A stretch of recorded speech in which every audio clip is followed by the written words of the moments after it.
Right now, I'm hooked on Ted Lasso and The Mandalorian. I love these TV shows. The only problem is that they are being released the old-fashioned way, episode by episode, week by week.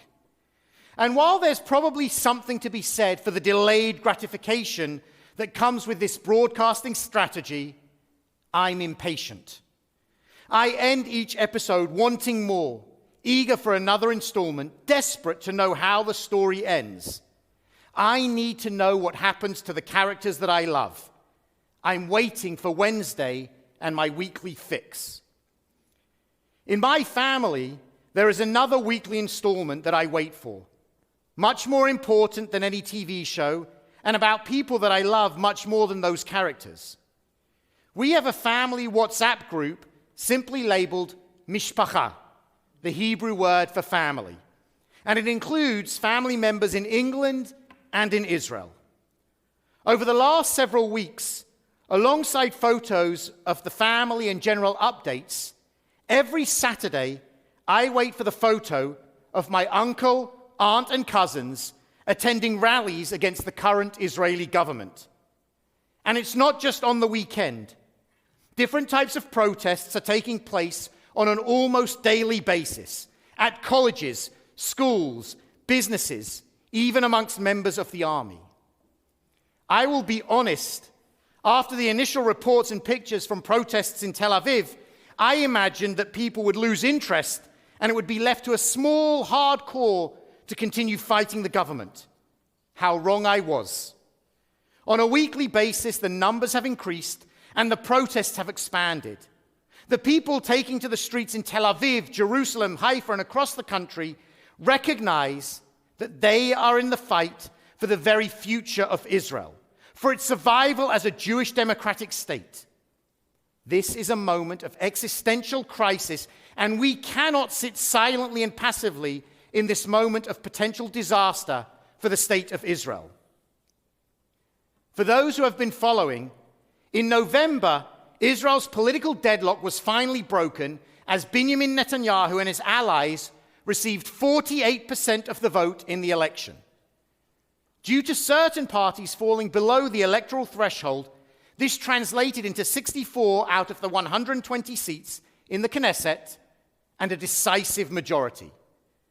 The coalition he put together included parties on the extreme right of Israeli politics, the ultra-Orthodox, and Netanyahu's own right-wing Likud party. From the beginning, there were reasons to be afraid. The coalition included ultra-Orthodox members who have attacked Reform Judaism and talked about changing the law of return to exclude our members. The coalition included parties with a specific agenda to exclude LGBTQ+ people from Israeli society. And the coalition included extreme right-wing members who have attacked the Arab population and even proposed the expulsion of Arab Israelis. In the aftermath of the election, with some of the statements emerging from Israel, I reached out to our Jewish communal leaders to urge them to raise our concerns about the possible policies this new government would pursue. But it is the proposed legislation for judicial reform that has created an existential threat to the state of Israel. Some of the key points of the proposals include the introduction of an override clause that would allow the Knesset to reject decisions of the Supreme Court with a simple 61-vote majority. And there is a plan to alter the composition of the committee who nominate Supreme Court justices so that the government would have a guaranteed majority to select the justices that they want. The legislation proposed by the government removes the checks and balances from the Israeli political system and allows for the executive branch to rule unchecked by the judiciary. In an article for the Washington Post, Yuval Noah Harari, the author of *Sapiens*, laid it out simply. In most democracies, the government's power is checked and minority rights are protected through a number of mechanisms. None of these mechanisms would apply in the proposed new Israeli legal regime. Israel's democratic foundations would be destroyed, and her form of government would look eerily like those of authoritarian leaders such as Viktor Orban in Hungary or Recep Erdogan in Turkey. It is these proposals, this threat to the judiciary and to Israel's existence as a democratic state, which have brought protesters out onto the streets in unparalleled numbers. Every Saturday evening, the news reports on the hundreds of thousands of people gathering in Israel's major cities to express their dismay and opposition to the judicial reforms. Leaders of virtually every sector of Israeli society have spoken out and begged the government to negotiate a compromise that will be acceptable for everyone. And the opposition has even spread to the Israel Defense Force. Members of a fighter jet squadron refused to join exercises in protest of the government, and members of the Military Intelligence's Special Operations Division warned that they would stop showing up for duty if the reforms go through. Today, I am more afraid for Israel's survival as a Jewish, democratic state than at any other moment in my lifetime. Israel has always faced threats to her survival from external forces, but at this moment, it is internal discord and division which threaten to destroy her very foundations. I worry about what type of Israel we will have 1, 5, 10 years from now if this legislation passes, and whether she will even survive. And I am deeply concerned about the damage that is being done to the relationship of American Jewry to the State of Israel by the current government and the legislation they are proposing. And here we are, sitting together in America. What are we supposed to do? My grandfather was born in the land of Israel before there was a Jewish state. He served in the Haganah when they were often fighting against the British in what was then Palestine. In his family workshop, they built the Davidka gun, which helped Israel emerge victorious from the War of Independence, a conflict in which he fought. And then he fought again in 1956 in the Sinai War and in 1967 in the Six-Day War. He fought to ensure the birth and survival of Israel as a Jewish democratic state. My family are continuing that fight today as they take to the streets to protest against the government, once again called on to defend the state of Israel, although this time the threat is clearly from within rather than the outside. A quick survey of Jewish history and the times when we have had an independent state offer a telling lesson. The reason we were defeated and lost autonomy was not because of outside external threats, it was because of internal divisions. We have fought civil wars before over the nature of what a Jewish state should look like. Author Amos Asael recounts the 12 separate civil wars which our ancestors fought against one another. Every 4 generations, we would come to blows over the nature of the Jewish state. As Israel turns 75 next month, we have reached the 4th generation today. We must not simply give up on Israel. The existence of a Jewish state is a necessity for Jewish survival today.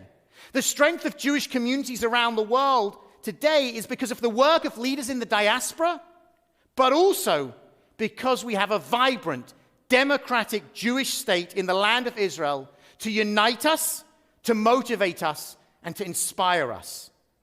Whether we realize it or not, we need Israel as a Jewish center in the world, and we cannot allow 48% of the electorate to rob us and rob them of their democracy and their future. The external threats from hostile neighboring countries are nothing compared to the internal threat of this moment of real division. We need to reach out to our friends and families in Israel, the people who are marching on the streets, and to tell them that we stand with them. We should be writing to President Herzog, who is seeking to find a path of compromise, to let him know that we support him and stand with him. We need to contact the Jewish communal leaders in the United States and ensure that they share a powerful and unequivocal message with the government of Israel to let them know that we object to the path that they are currently pursuing. Alongside this, we need to be thoughtful in the way that the American Jewish community financially supports the state of Israel. We cannot be writing a blank check today. Instead, we should be seeking out organizations who are protecting democracy, supporting minority rights, and fighting to maintain Israel as a democratic state. And unfortunately, the gravity of the situation is such that we need to write to our elected representatives and let them know that we love Israel, that we support Israel, and we need them to ensure that the U.S. administration continues to share a message with the Israeli government asking them to find a path of consensus, just as Secretary of State Blinken did yesterday and President Biden did last month. While some may question how we can love Israel and at the same time criticize the government and policies that she is pursuing, we should respond that it is precisely because of our love for Israel that we are compelled to stand up, to speak out, and to do whatever we can to stop this judicial reform before it is too late. I did not imagine that we would ever reach a situation where this would be a necessary course of action. But the threats posed by the current moment are too great to ignore and too dangerous for us to stay silent. As I wait for the weekly installment of Ted Lasso or The Mandalorian, I have no way of influencing or engaging with what will happen next. I am a passive observer. We cannot be passive observers to what is happening in Israel. My grandfather picked up a gun to defend the Jewish democratic state, and so I will pick up my weapon, the pen, to continue his fight by writing. I have written this sermon to share with our community, and I will be writing to our Jewish communal leaders to once again express our disappointment and dismay at the proposed judicial reforms. And I will be writing a letter to Prime Minister Netanyahu and sharing it with the New England consulate. I will beg the Prime Minister to stop before it is too late, to step back from the path of destruction, and to find a way to be a leader for all of Israel and not submit to the will of extremist political partners. I never imagined that I would have to give a sermon like this one. But I also never imagined that Israel's continued existence as a Jewish democratic state would be threatened in such a way by members of her own government. And I cannot imagine standing silently by and watching the Israel I love be destroyed. This is the moment to stand up, to speak out, and to act before it really is too late. Shabbat Shalom.